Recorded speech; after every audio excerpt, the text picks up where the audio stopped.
ओम शांति। सभी royal refine बुद्धि वाले भाग्यवान रहमदिल मास्टर शांति के सागरों को सतगुरुवार की गॉडली मॉर्निंग। मनुष्य शरीर छोड़ता है, क्या साथ ले जाता है? मित्र संबंधी पदार्थ आदि सब कुछ, ज़्यादा से ज़्यादा शमशान तक। उसके बाद कुछ नहीं, कोई नहीं। सिर्फ परम पिता परमात्मा ही साथ देंगे परम धाम तक, और उनके द्वारा दिए हुए ज्ञान से बनाई हुई अपनी प्रारब्ध संस्कार हम ले जाएंगे, भोगेंगे नई दुनिया तक। यह है अटल सत्य। तो अब करना क्या है? हमें बाबा द्वारा दिखाई हुई राह पर ही चलना है, ट्रस्टी बनकर रहना है। बाबा जो हमें नई नई बातें सुना रहे हैं, अब वही दिल में रखना है।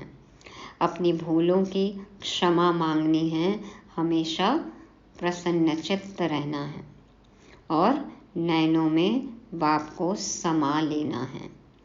कैसे होगा ये सब? जानने के लिए सुनते हैं 21 जन्मों तक हेल्दी वेल्दी एवर हैप्पी बनाने वाली सतवाणी। मीठे बच्चे, शिव बाबा के सिवाय तुम्हारा यहाँ कुछ भी नहीं, इसलिए इस देह के भान से भी दूर खाली बैगर होना है। बैगर ही प्रिंस बनेंगे। एक बाबा के सिवाय हमारा यहाँ पे कुछ भी नहीं। अनुभव कर लिया ना? अपनी देह भी अपनी नहीं है, वो भी यहाँ छूट जाएगी। इसलिए बाबा कहते हैं कि बैगर हो जाओ, सब कुछ समर्पित कर दो, और जो अभी बैगर बनेगा वही सतयुग में प्रिंस बनेगा। इसलिए बाबा याद दिला रहे हैं, एक बाप के सिवाय हमारा यहाँ कोई भी सगा नहीं है। बाबा ही हमारे संबंधी, सर्व संबंधों का अनुभव उनसे करना है, बाबा ही साथ निभाएंगे। प्रश्न है, ड्रामा की यथार्थ नॉलेज कौन से ख्यालात समाप्त कर देती हैं? यदि हमें ड्रामा की यथार्थ नॉलेज है, समझ आ गई, ये पॉइंट पक्का हो गया, तो हमारे विचार चलने बंद हो जाएंगे। कौन से विचार? उत्तर में बाबा कहते, यह बीमारी क्यों आई, ऐसा नहीं करते तो ऐसा नहीं होता, यह विघ्न क्यों पड़ा, बंधन क्यों आया। यह सब ख्यालात ड्रामा की यथार्थ नॉलेज से समाप्त हो जाते हैं, क्योंकि ड्रामा अनुसार जो होना था वही हुआ, कल्प पहले भी हुआ था। पुराना शरीर है, इसे चत्तियाँ भी लगनी ही हैं, इसलिए कोई ख्यालात चल नहीं सकते। देखो, जब कोई शारीरिक कर्म भोग आता है, बीमारी आती है, तो कितने व्यर्थ ख्यालात चलते हैं ना, कि अरे हम ही क्यों बीमार पड़े, हमने ऐसा क्या किया, ऐसा नहीं करते तो ऐसा नहीं होता, क्यों ये विघ्न आ गया, बंधन क्यों आ गया। तो ये क्यों, क्या, कैसे, ये जितने भी प्रश्न आते हैं मन में, बाबा कहते हैं यदि ड्रामा का पॉइंट पक्का हो, ड्रामा का ज्ञान हो, तो ये सब समाप्त हो जाते हैं, क्योंकि जो हुआ वो पहले भी हुआ था, नथिंग न्यू। और जो होना चाहिए वही हुआ, जो हो रहा है वही फिर होगा, और जो हुआ था वही हो रहा है। तो ये सब बातें जब समझ में आ जाती हैं, तो बाबा कहते हैं व्यर्थ के विचार चलना बंद हो जाते हैं। अब पुराना शरीर है तो चित्तियाँ तो लगेंगी, ऑपरेशन होंगे, सर्जरी होंगे, हिसाब किताब तो चुकतो करना ही है ना, लेकिन ये व्यर्थ के विचार आने बंद हो जाते हैं। इसलिए ड्रामा के पॉइंट को हमें पक्का करना है। गीत बजाओ।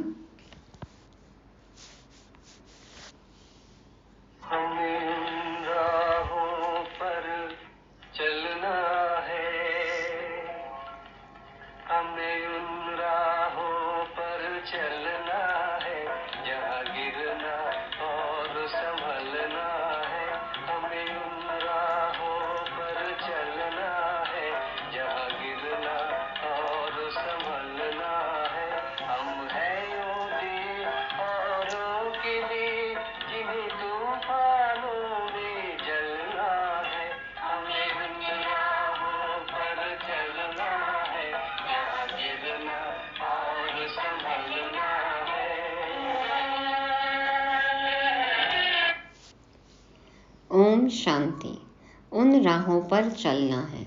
कौन सी राहें? राह कौन बताता है? बच्चे जानते हैं कि हम किसकी राय पर चल रहे हैं। राय कहो, राह कहो व श्रीमत कहो, बात एक ही है। अब श्रीमत पर चलना है। लेकिन श्रीमत किसकी? लिखा हुआ है श्रीमद् भगवत गीता। श्रीमद् भगवत गीता, ये श्रेष्ठ मत जो भगवान के द्वारा गाई हुई है, दी हुई है, तो जरूर श्रीमत की तरफ हमारा बुद्धि योग जाएगा। अब तुम बच्चे किसकी याद में बैठे हो? अगर श्री कृष्ण कहते हो तो उनको वहाँ याद करना पड़े, वो तो सतयुग में ना। तो तुम बच्चे श्री कृष्ण को याद करते हो या नहीं? वर्षे के रूप में याद करते हैं। याद करते हैं, हमारा लक्ष्य वही है ना, तो वर्षे के रूप में याद करते हैं। या तो जानते हो हम प्रिंस बनेंगे, ऐसे तो नहीं जन्मते ही लक्ष्मी नारायण बनेंगे। बरोबर हम शिव बाबा को याद करते हैं क्योंकि श्रीमत उनकी है। श्री कृष्ण भगवानुवाच कहने वाले श्री कृष्ण को याद करेंगे, परंतु कहाँ याद करेंगे? उनको तो याद किया जाता है वैकुंठ में। तो मन मना भव अक्षर श्री कृष्ण कह नहीं सकते, मध्याजी भव कह सकते हैं। मन मना भव माना परम धाम में बाबा को याद करना, और मध्याजी भव माना वर्षा स्वर्ग, तो श्री कृष्ण स्वर्ग में। तो श्री कृष्ण कह नहीं सकते मन मना भव, वो कह सकते हैं मध्याजी भव। मुझे याद करो, वह तो वैकुंठ में ठहरा। दुनिया इन बातों को नहीं जानती। बाप कहते हैं बच्चे, यह सब शास्त्र भक्ति मार्ग के हैं। सभी धर्म शास्त्रों में गीता भी आ जाती है। बरोबर गीता भारत का धर्मशास्त्र है। वास्तव में तो यह सभी का शास्त्र है। कहा भी जाता है श्रीमद् सर्व शास्त्रमयी शिरोमणि गीता, यानी सबसे उत्तम ठहरी। सभी से उत्तम है शिव बाबा, श्री श्री, श्रेष्ठ से श्रेष्ठ। श्री कृष्ण को श्री श्री नहीं कहेंगे, श्री श्री कृष्ण व श्री श्री राम नहीं कहेंगे, उनको सिर्फ श्री कहेंगे। श्रेष्ठ से श्रेष्ठ जो है वही आकर फिर श्रेष्ठ बनाते हैं। श्रेष्ठ से श्रेष्ठ है भगवान। श्री श्री अर्थात सभी से श्रेष्ठ। श्रेष्ठ का नाम बाला है। श्रेष्ठ तो जरूर देवी देवताओं को कहेंगे जो अभी नहीं हैं। आजकल श्रेष्ठ किसको समझते हैं? अभी के लीडर्स आदि का कितना सम्मान करते हैं, परंतु उन्हें श्री तो कह नहीं सकते। महात्मा आदि को भी श्री अक्षर नहीं दे सकते। आजकल तो देखो श्री श्री श्री 1008 अपने आप को कहलाते हैं ना, और बाबा कहते हैं श्री अक्षर भी नहीं दे सकते। अभी तुमको ऊंचे से ऊंचे परमात्मा से ज्ञान मिल रहा है। सबसे ऊंचा है परमपिता परमात्मा, फिर है उनकी रचना, फिर रचना में ऊंचे से ऊंचे हैं ब्रह्मा विष्णु शंकर। यहाँ भी नंबरवार मर्तबे हैं। ऊंचे से ऊंचे प्रेसिडेंट, फिर प्राइम मिनिस्टर, यूनियन मिनिस्टर, है ना, सब नंबरवार हैं। बाप बैठ सृष्टि के आदि मध्य अंत का राज समझाते हैं। भगवान रचयिता है। अब रचयिता अक्षर कहने से मनुष्य पूछते हैं सृष्टि कैसे रची गई। इसलिए यह जरूर कहना पड़ता है कि त्रिमूर्ति शिव रचयिता है। वास्तव में रचयिता के बजाय रचवाने वाला कहना ठीक है। रचवाने वाला, तो रचयिता कौन हो गए? ब्रह्मा। तो ब्रह्मा के द्वारा रचवाने वाले हो गए शिव बाबा। तो ब्रह्मा द्वारा दैवी कुल की स्थापना कराते हैं। ब्रह्मा द्वारा स्थापना किसकी? दैवी संप्रदाय की। शिव बाबा कहते हैं अभी तुम हो ब्रह्मा की ब्राह्मण संप्रदाय, वह है आसुरी संप्रदाय। तुम हो ईश्वरीय संप्रदाय, फिर दैवी संप्रदाय बनेंगे। बाप ब्रह्मा द्वारा सभी वेद शास्त्रों का सार भी समझाते हैं। मनुष्य बहुत मूंझे हुए हैं, कितना माथा मारते रहते हैं। बर्थ कंट्रोल हो, जनसंख्या कंट्रोल करना चाहते हैं। देखो कल भी बाबा ने बोला ना, शांति स्थापन करना चाहते हैं। कितने कॉन्फ्रेंस करते हैं पीस के लिए, और देखो बर्थ कंट्रोल के लिए भी कितना माथा मारते हैं। बाप कहते हैं मैं आकर भारत की यह सर्विस कर रहा हूँ। यहाँ तो है ही तमो प्रधान मनुष्य, 10-12 बच्चे पैदा करते रहते। आजकल तो देखो फिर से कह रहे हैं बच्चे पैदा करो, हम माइनॉरिटी में आ रहे हैं। हाँ, सब अलग अलग हो गए और कह रहे हैं हमारी संख्या कम है, बच्चे पैदा करो। तो झाड़ वृद्धि को जरूर पाना ही है। बाबा कहते 10-12 बच्चे पैदा करते रहते, झाड़ वृद्धि को जरूर पाना ही है, पत्ते निकलते रहेंगे, इसको कोई कंट्रोल कर ना सके। सतयुग में कंट्रोल है, एक बच्चा एक बच्ची बस। यह बातें तुम बच्चे ही समझते हो। देखो सिर्फ मामा भुआ यही रिश्ता होगा, चाचा ताऊ ये सब रिश्ते नहीं होंगे। तो बाबा कहते ये सब बातें तुम बच्चे ही समझते हो, आगे चल आते रहेंगे, समझते रहेंगे। गाया भी हुआ है, अतीन्द्रिय सुख गोप गोपियों से पूछो। यहाँ जब तुम सम्मुख सुनते हो तो सुख भासता है, फिर धंधे धोरी में जाने से इतना सुख नहीं भासता है। मुरली का सुख देखो छूट जाता है ना, धंधे धोरी में काम काज करते, सामने बैठ के मुरली सुनते हैं तो नशा चढ़ता है। यहाँ तुमको त्रिकालदर्शी बनाया जाता है। त्रिकालदर्शी को स्वदर्शन चक्रधारी भी कहते हैं, क्योंकि हम अपने तीनों कालों को जानते हैं, कब क्या थे ये पता है। मनुष्य कहते हैं फलाना महात्मा त्रिकालदर्शी था, तुम कहते हो वैकुंठनाथ राधे कृष्ण को भी स्वदर्शन चक्र की व तीनों कालों की नॉलेज नहीं थी। कृष्ण तो सभी का प्यारा सतयुग का फर्स्ट प्रिंस है, परंतु मनुष्य न समझने कारण कह देते कि तुम श्री कृष्ण को भगवान नहीं मानते, इसलिए नास्तिक हो।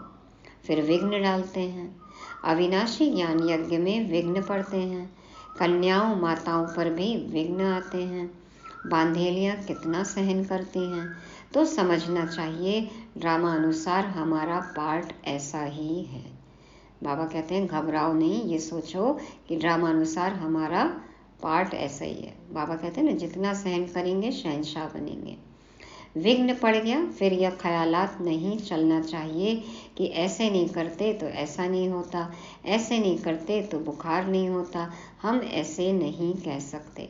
ड्रामा अनुसार यह किया, कल्प पहले भी किया था, तब तकलीफ हुई।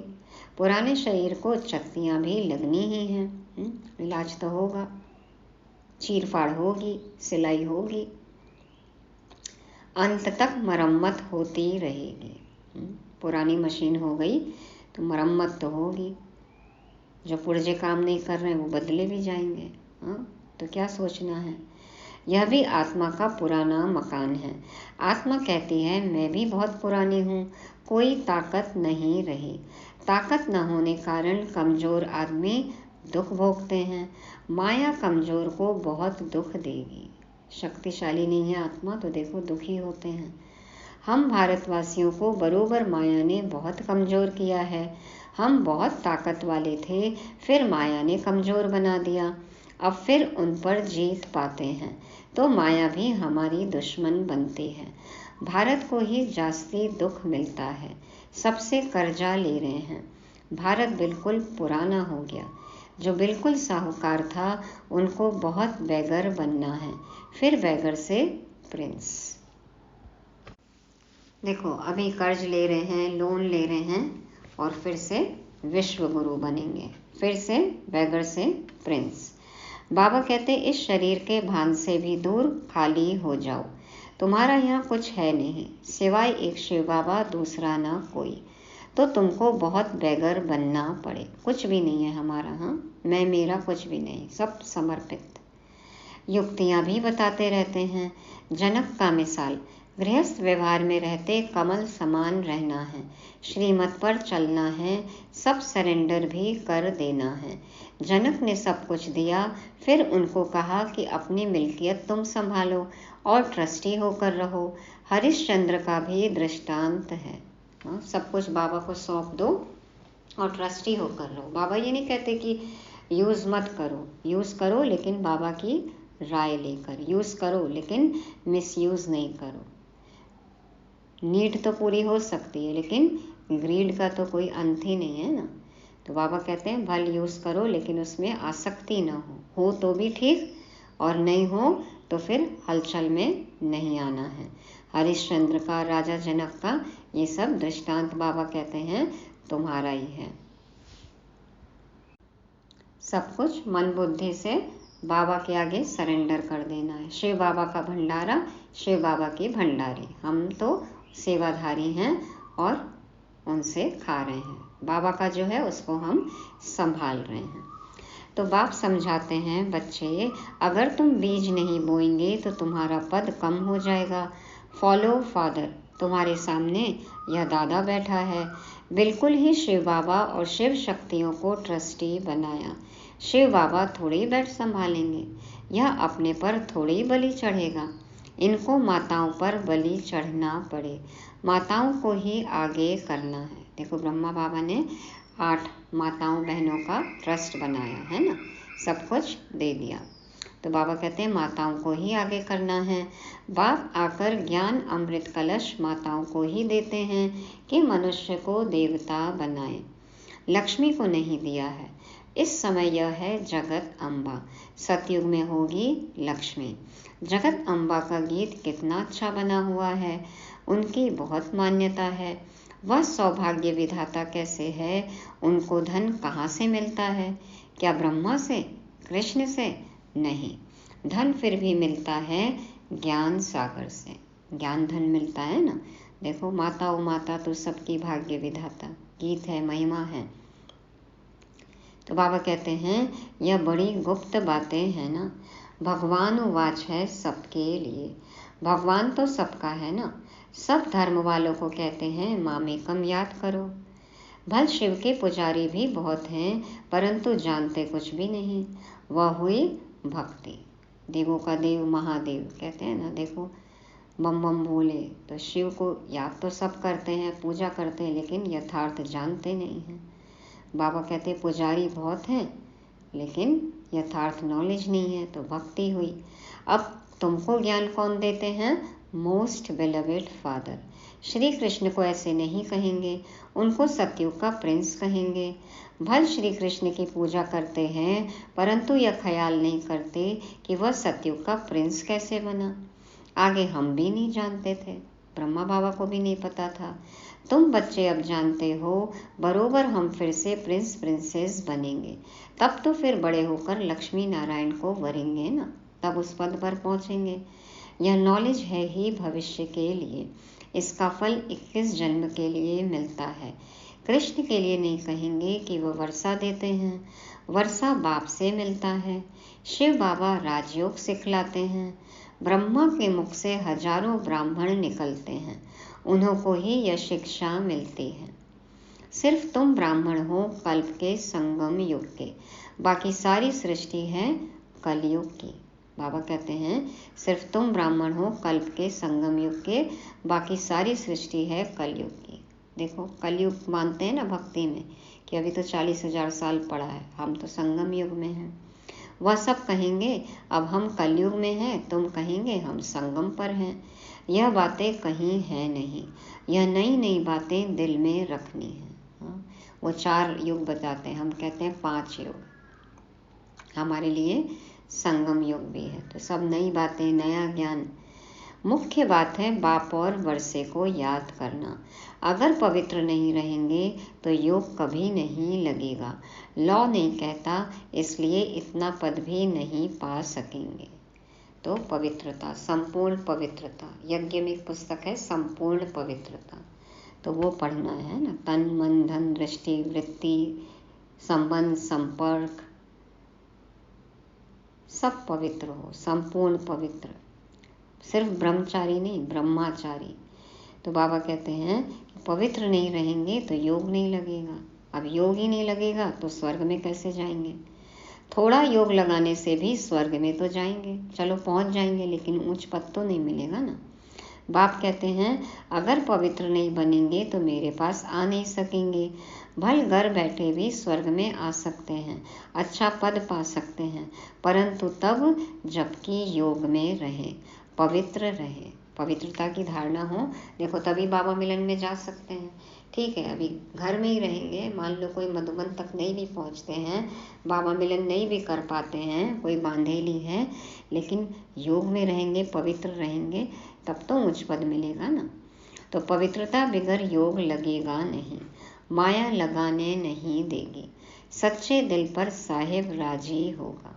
दिल में सच्चाई सफाई है तो साहेब राजी। हिम्मत का एक कदम बढ़ाएंगे तो बाबा मदद भी करते हैं। जो विकार में जाते रहते हैं, कहते हैं मैं शिव बाबा को याद करता हूँ, यह तो अपनी दिल खुश करते हैं। हाँ? खुद को छल रहे हैं, ठग रहे हैं, विकार में भी जा रहे हैं और कह रहे हैं हम तो बाबा के बच्चे हैं। मुख्य है पवित्रता। कहते हैं बर्थ कंट्रोल करो, बच्चे पैदा मत करो, यह तो है ही तमो प्रधान दुनिया। अभी बाबा बर्थ कंट्रोल करा रहे हैं। तुम हो सभी कुमार कुमारियाँ, तो विकार की बात नहीं। यहाँ तो विष पर बच्चियों को कितना सहन करना पड़ता है। बाबा कहते हैं बहुत परहेज रखने हैं। यहाँ ऐसा तो कोई नहीं होगा जो शराब पीता होगा। बिना शराब के ही नशा है, हमें तो ज्ञान का नशा है ना। तो बाबा कहते हैं बाप बच्चों से पूछते हैं, अगर झूठ बोलेंगे तो धर्मराज की कड़ी सजा भोगनी पड़ेगी। शराब का नशा करता है कोई? देखो यहाँ तो कितने हैं ना जो अपने पान बीड़ी सिगरेट जो भी नशा करते, शराब आदि सब छोड़ते हैं, छूट जाता है। तो बाबा कहते हैं बताओ सच्चाई से कोई शराब पीता है? झूठ नहीं बोलना, नहीं तो धर्मराज की कड़ी सजा भोगनी पड़ेगी। भगवान के आगे तो सच बोलना चाहिए। कोई जरा भी शराब किसी कारण से अथवा दवाई रीति से पीते हैं? पूछ रहे बाबा, कोई पीते हैं? कोई कहते हैं ना थोड़ी सी ब्रांडी पीनी पड़ती है, कुछ पीना पड़ता है, दवाई के लिए लेना पड़ता है। बाबा कहते हैं कोई ने हाथ नहीं उठाया। यहाँ सच जरूर बोलना है। कोई भी भूल होती है तो फिर से लिखना चाहिए, बाबा मेरे से यह भूल हुई, माया ने थप्पड़ मार दिया। बाबा को तो बहुत लिखते भी हैं, आज हमारे में क्रोध का भूत आ गया, थप्पड़ मार दिया। आपकी तो मत है थप्पड़ नहीं मारना चाहिए। दिखलाते हैं कृष्ण को ओखरी से बांधा, यह तो सब झूठी बातें हैं। बाबा कहते हैं कई माताएं हैं या कोई भी है बच्चों को कभी क्रोध से मार भी देते हैं, तो बाबा कहते हैं ये भी दिखलाते हैं कि कृष्ण को ओखरी से बांध दिया, खंबे से बांध दिया। तो बाबा कहते हैं बच्चों को भी मारो मत, प्यार से शिक्षा दो, युक्ति से समझाओ। तो ये तो सब झूठी बातें हैं कि कृष्ण को भी तो बांधा ना, इसलिए हम भी बच्चों को बांध देते, मार देते। बाबा कहते नहीं, प्यार से शिक्षा देनी चाहिए। भोजन बंद करना, मिठाई न देना, ऐसे सुधारना चाहिए। युक्ति लगाओ ना, लेकिन थप्पड़ नहीं मारना चाहिए। थप्पड़ मारना क्रोध की निशानी हो जाती है। सो भी महात्मा पर क्रोध करते हैं। छोटे बच्चे महात्मा समान होते हैं ना, इसलिए थप्पड़ नहीं मारना चाहिए। गाली भी नहीं दे सकते। कहते हैं ना बच्चे मन के सच्चे, बच्चे तो फूल के समान हैं, भगवान के समान हैं, तो उन पे क्रोध नहीं करो, गाली नहीं दो, मारो नहीं। ऐसा कर्म नहीं करना चाहिए जो ख्याल में आए हमने यह विकर्म किया। अगर किया तो फौरन लिखना चाहिए, बाबा हमसे यह भूल हुई, हमें क्षमा करो, आगे नहीं करेंगे। तौबा करते हैं ना, वहाँ भी धर्मराज सजा देते हैं, तो तौबा करते हैं, आगे फिर नहीं करेंगे। बाबा बहुत प्यार से कहते हैं लाडले सपूत बच्चे, प्यारे बच्चे, कभी झूठ नहीं बोलना। देखो बाबा हमें कितने प्यार से समझाते हैं, तो वैसे ही हमें बच्चों को भी समझाना है। कदम कदम पर राय पूछना है। तुम्हारा पैसा अब लगता है भारत को स्वर्ग बनाने में, तो कौड़ी कौड़ी हीरे समान है। एक एक पैसा बहुत सोच समझ के खर्च करना है। बाबा का भंडारी है ना, बाबा का भंडारा है, कुछ भी वेस्ट नहीं करना है। ऐसे नहीं हम कोई सन्यासियों आदि को दान पुण्य करते हैं। मनुष्य हॉस्पिटल अथवा कॉलेज आदि बनाते हैं तो क्या मिलता है? कॉलेज खोलने से दूसरे जन्म में विद्या अच्छी मिलेगी, धर्मशाला बनाने से महल मिलेगा। यहाँ तो तुमको जन्म जन्मांतर के लिए बाप से बेहद का सुख मिलता है, बेहद की आयु मिलती है। इससे बड़ी आयु और कोई धर्म वाले की होती नहीं। कम आयु भी यहाँ ही गिनी जाती है। तो अब बेहद के बाप को चलते फिरते उठते बैठते याद करेंगे, तब ही खुशी में रहेंगे। कोई भी तकलीफ हो तो पूछो, बाकी ऐसे थोड़े ही गरीब होंगे, कहेंगे बाबा हम तो आपके हैं, अब हम आपके पास बैठ जाते हैं। ऐसे तो दुनिया में गरीब बहुत हैं, सब कहें हमको मधुबन में रख लो, ऐसे तो लाखों इकट्ठे हो जाएं। यह भी कायदा नहीं। तुमको गृहस्थ व्यवहार में रहना है, यहाँ ऐसे रह नहीं सकते। सोचें कि चलो बाबा के पास रह लेते हैं, यहीं पे मधुबन में सेवा करेंगे, बाबा के भंडारे से खाएंगे। ऐसे नहीं, बाबा कहते हैं घर गृहस्थ में रहो और कमल फूल समान पवित्र रहो। घर को ही सेवा स्थान समझो, अपने आप को निमित्त समझो, सेवाधारी समझो, वहीं सेवा करो। घर बैठे ही बाबा को याद करना है और अपना धन बहुत सोच समझ के सफल करना है कि हम कहाँ दे रहे हैं। दान पुण्य के नाम पर गलत जगह नहीं देना है। यहाँ डायरेक्ट 21 जन्मों का वर्षा मिलता है, तो समझदारी से अपने पैसे को सफल करना है। धंधे में हमेशा ईश्वर अर्थ 1-2 पैसा निकालते हैं, धर्मादा निकालते हैं ना, धर्माऊ खाते में निकालते हैं सब। तो बाबा कहते हैं अच्छा तुम गरीब हो, कुछ भी नहीं निकालो, नॉलेज को तो समझो और मन मना भाव हो जाओ। चलो आपके पास धन नहीं है, बाबा कहते कम से कम ज्ञान तो समझो, बाप को याद तो करो, मन मना भाव हो जाओ, अपना मन तो यहाँ लगा दो। मन तो है ना सबके पास BMW है, हाँ तन है, मन है, धन है, कुछ ना कुछ तो है ही ना, थोड़ा बहुत धन, तो BMW सबके पास है, तो सरेंडर करो, तन से सेवा करो, मन से सेवा करो और धन की बचत करो, यज्ञ में वेस्टेज नहीं करो, ये भी धन से सेवा हो गई ना। तो बाबा कहते हैं तुम्हारी मम्मा ने क्या निकाला, फिर वह ज्ञान में भी देखी है, देखो ज्ञान धन दान किया, तो वो भी धन से सेवा हो गई।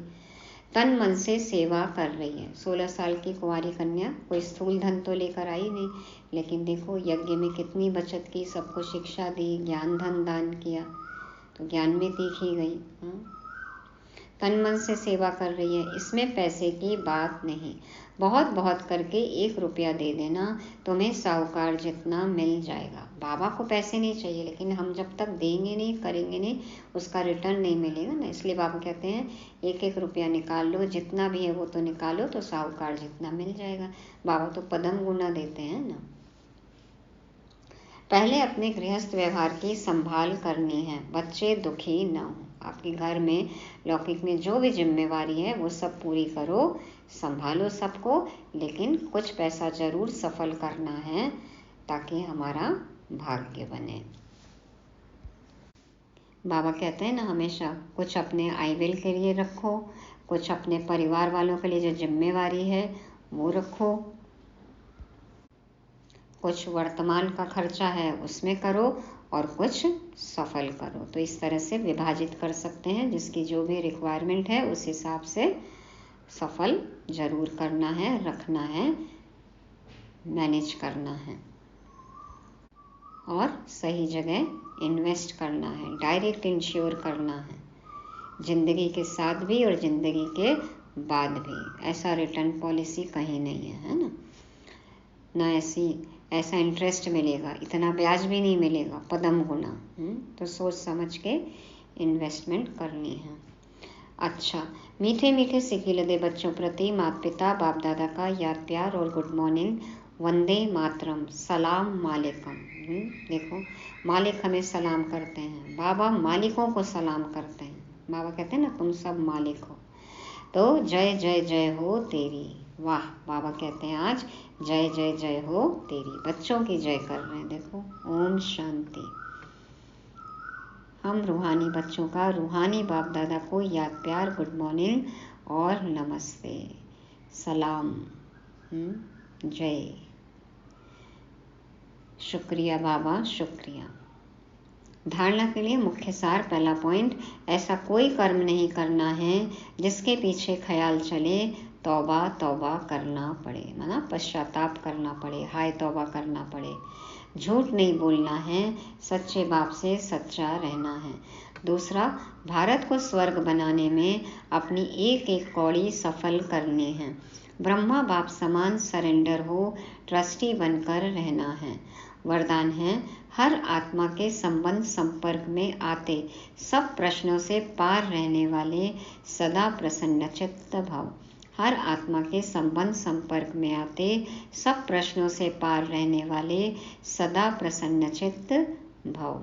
बाप दादा समझाते हैं, हर आत्मा के संबंध संपर्क में आते कभी चित्त के अंदर यह प्रश्न उत्पन्न न हो कि यह ऐसा क्यों करता, वह क्यों कहता, यह बात ऐसे नहीं ऐसे होनी चाहिए।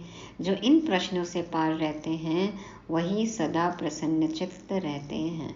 लेकिन जो इन प्रश्नों की क्यों में चले जाते, रचना रच लेते, तो उन्हें पालना भी करनी पड़ती। व्यर्थ चिंतन करेंगे तो फिर देखो, व्यर्थ विचारों की पीएचडी कर लेते हैं ना, ऐसा क्यों क्या में फंस जाते हैं। अब जो विचार उत्पन्न कर लिए, जो प्रश्न उत्पन्न कर लिए, फिर उसका उत्तर ढूंढने में लग जाते हैं। रचना रच ली तो फिर पालना करनी पड़ती है, फिर सबको बताते हैं, वर्णन करते हैं। इसमें क्या होता है, समय और एनर्जी भी देनी पड़ती। इसलिए इस व्यर्थ रचना का बर्थ कंट्रोल करो। बाबा कहते हैं इस व्यर्थ रचना का बर्थ कंट्रोल करो, पैदा ही नहीं होने दो। समय एनर्जी बचानी है ना, तो व्यर्थ को पैदा ही नहीं करना है। पैदा कर लिया तो फिर पालना करनी पड़ेगी। पालना के लिए टेंशन होती है, फिर टेंशन होगी तो प्रसन्न नहीं रह पाएंगे। इसलिए बाबा कहते हैं प्रश्नों को पैदा ही मत करो और प्रसन्न रहो। स्लोगन है, अपने नयनों में बिंदु रूप बाप को समा लो तो और कोई समा नहीं सकता। अपने नयनों में बिंदु रूप बाप को समा लो तो और कोई समा नहीं सकता। मैं बाबा के नैनों में, बाबा मेरे नैनों में। बाबा को नैनों में बसा के नैन बंद कर लो, और कोई दिखाई ही नहीं दे रहा है ना। किसी भी तीसरे को यदि लाए बुद्धि में तो ज्ञान का तीसरा नेत्र बंद हो जाता है। मैं और मेरा बाबा। मन में क्या हो, बुद्धि में क्या हो, एक कुर्सी जिसमें सिर्फ बाबा बैठा हो। सोफा नहीं लगाना है कि और 2-3 बैठ जाए, नहीं। बाबा कहते हैं बिंदु रूप बाप को समाओ नैनों में, और कोई समा नहीं सकता। तो सबके लिए फुल स्टॉप, नो एंट्री। आज की मुरली को रिवाइज करने के लिए पॉइंट्स हैं। पहला, ट्रस्टी, कैसे रहना है गृहस्थ व्यवहार में, ट्रस्टी होके। दूसरा, बाबा ने हमें नई नई बातें सुनाई हैं, तो ये नई बातें ही दिल में रखनी है। पुरानी सब बातें भूल जानी है। नई बातें दिल में रखेंगे तो धीरे धीरे पुरानी अपने आप भूलते जाएंगे। तीसरा, बाबा ने कहा ड्रामा की नॉलेज को यथार्थ रूप से समझना है ना, तभी हम व्यर्थ मुक्त रह सकते हैं। व्यर्थ विचार चलना बंद हो जाएंगे, विचार ख्यालात जो व्यर्थ हैं आने बंद हो जाएंगे। इसके लिए ड्रामा के पॉइंट को पक्का करना है। चौथा है, हमेशा प्रसन्नचित्त रहना है। प्रश्नों की क्यों नहीं लगानी है, क्यों क्या में नहीं फंसना है। और पांचवा, अपने नैनों में बाप को समा लेना है। इन नैनों में बाबा को समाएंगे तो ज्ञान का तीसरा नेत्र जो है ना, वो हमेशा खुला रहेगा। ओम शांति।